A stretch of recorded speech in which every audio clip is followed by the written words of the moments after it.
6 News. Coverage you can count on starts with Severe Weather Team 6 coverage. Just when you think the rain has gone away, more pops up. Flood watches are still in effect in parts of our region. You're looking at footage from our Skyview 6 drone. This video is from Somerset County near Ursina and Confluence. You can see the water from Laurel Run Creek is higher than it normally is, leveling out almost as tall as some bridges in the area. Now, we have you covered on current conditions in our region. Stoker Wise-Zork, Zach Kay, and Brock Owens are out in the elements for us. But first, we'll start with Chief Meteorologist Tony Martin. Tony, what is the latest with what we're seeing? Well, Sean, those flood watches, we were talking about them earlier in the week. They go into Thursday, even though the worst of the rain is done. The problem is all of this water that we have picked up, this is just over the last 24 hours. Remember back yesterday, we had the 24-hour map, which had a lot of us between 1 to 2 inches of rain. We picked up another 1 to 2 inches since last night. Many areas between 2 and 4 inches of rain since late Sunday night. And the flood watches go into tomorrow morning because all of this water still has to go into rivers and streams and creeks, and they are still on the rise. Although it looks like many of those will hit their peak, hit their crest, and then start to fall off later on tonight. Here's the Frankstown branch of the Juniata at Williamsburg, and again, hitting its peak here now through the next couple of hours and then tailing off as we head into early tomorrow morning. 3 a.m. going down through the moderate range, through the minor range, and then heading into tomorrow afternoon down below flood stage levels. Same story, Juniata at Huntington, peaking now, next couple of hours, slowly tailing off, and as we head into tomorrow morning, we go down below flood levels. And finally, Conemaugh River at Seward, peaking now, but then really dropping off quickly. And you notice heading into tomorrow morning, even falling down below the action stage. Doppler 6, last couple of hours, rain showers are redeveloping. It's because of the cold upper low to the west, which eventually changes over to this rain to some snow showers. We'll talk more about that coming up a little later on. But now let's talk about Somerset County. Stoker Wise-Zork is live tonight on how people across the county are dealing with flooded basements and businesses. Stoker. Yeah, Tony, and you can see people here taking advantage. You just look, this gentleman here in his kayak going across where the roads are flooded. Now, meanwhile, business owners in Myersdale say that they are used to this type of flooding each year or two, explaining that places I saw yesterday appear to have higher water levels today. Now, just here in Confluence, I'm seeing a handful of houses surrounded by water and flooded. Select homes in the nearby borough of Ursina taking a hit as well, as you saw earlier. People I talked to say they understand circumstances in this area, such as elevation, may make certain houses more prone to flooding. A few people not being able to get back to their homes due to their driveway being submerged under feet of water. Business owners say they're at the mercy of the floodwaters. My shop is underwater right now. I can't do nothing. I'm done until everything recedes back, and then it's cleanup. People that's getting flooded is one thing, but when the floodwaters come through, and if somebody up there had a heart attack or health issues, they're at stake. And business owners also say that they're looking to prevent water from causing damage by building barriers made out of dirt and other materials, and then in some cases even just plowing the water away altogether. Reporting live in Somerset County, Stoker Wise-Zork, 6 News. Thanks, Stoker. Let's now turn to Zach Kay, who's in Huntington County. Zach, how are the conditions out there? Sean, as you can see, many roads like Penn Street here in Huntington are completely underwater as we continue to have on and off light rain. One local fire captain tells us this is worse than what they experienced last year.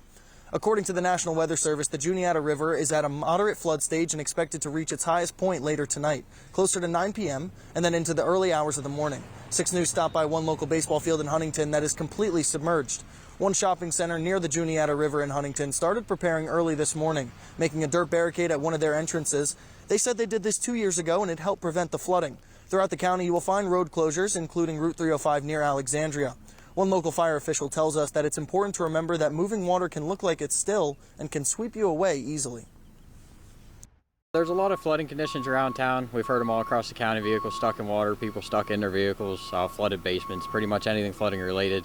This one is probably more significant than the last time, a lot more prolonged. It's expected to go into the night. Now, the Huntington County EMA director says that it's going to get worse before it gets better. Reporting live in Huntington, Zach Kay, 6 News.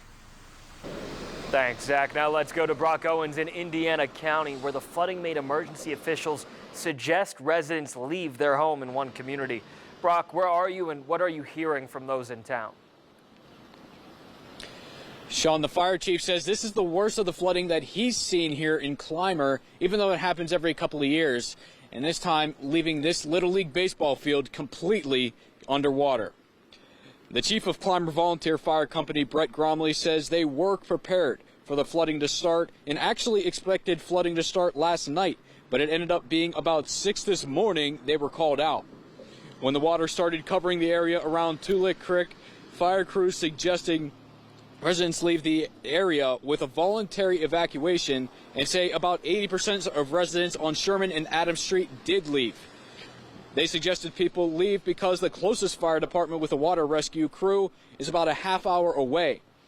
But the fire chief says that they released people from the warming station that was set up in town earlier today, and many people are back at their homes looking at potential damages, especially in their basement. We didn't know for sure if it was going to start taking over houses. It did back here. It didn't on this side, which is luckily it did overtake 1 or 2 houses over there. So we wanted to make it voluntary. We always try to give people the option. We're not telling you what to do. We're just giving you our opinion. The inconvenience mostly. I mean, you can't fight the weather, but you know, it gets everything wet, and you got to clean everything and bleach everything, and afterwards you got to make sure it's dry so you don't get mold and mildew. Officials here in Clymer say they expect the flooding to clear up a little more tomorrow, and that the worst of them, they say, they expect is behind them. Live in Indiana County, Brock Owens, 6 News. Thanks, Brock. Meanwhile, emergency officials say they have advice for people navigating flood conditions. The Department of Emergency Services in Somerset County says community members impacted by flooding can do several things to stay safe. They say drivers should try to avoid back roads and stay up to date on road closures. They add that drivers should never try to go through a closed road. Our cameras rolling as several vehicles drove through flooded roadways in Somerset and Huntingdon counties today. Some of those roads had closure signs too. Officials say they have a key phrase to remember when it comes to staying safe while driving. Turn around, don't drown. The floodwaters that are crossing the road, it's highly advisable not to cross them. You don't know what's underneath the road, underneath the water, if the road's still there or not. So it's always best to turn around. That people say, turn around, not drown. They'll say you can call your local non-emergency number to learn what roads are closed before driving. You can also use 511pa.com. Meanwhile, here's a live look at that website. It shows a wide range of incidents across the state. All the red triangles you see are incident reports. They range from road closures because of flooding, vehicle crashes, and many other incidents the traveling public needs to be aware of. You can view this map by going to 511pa.com.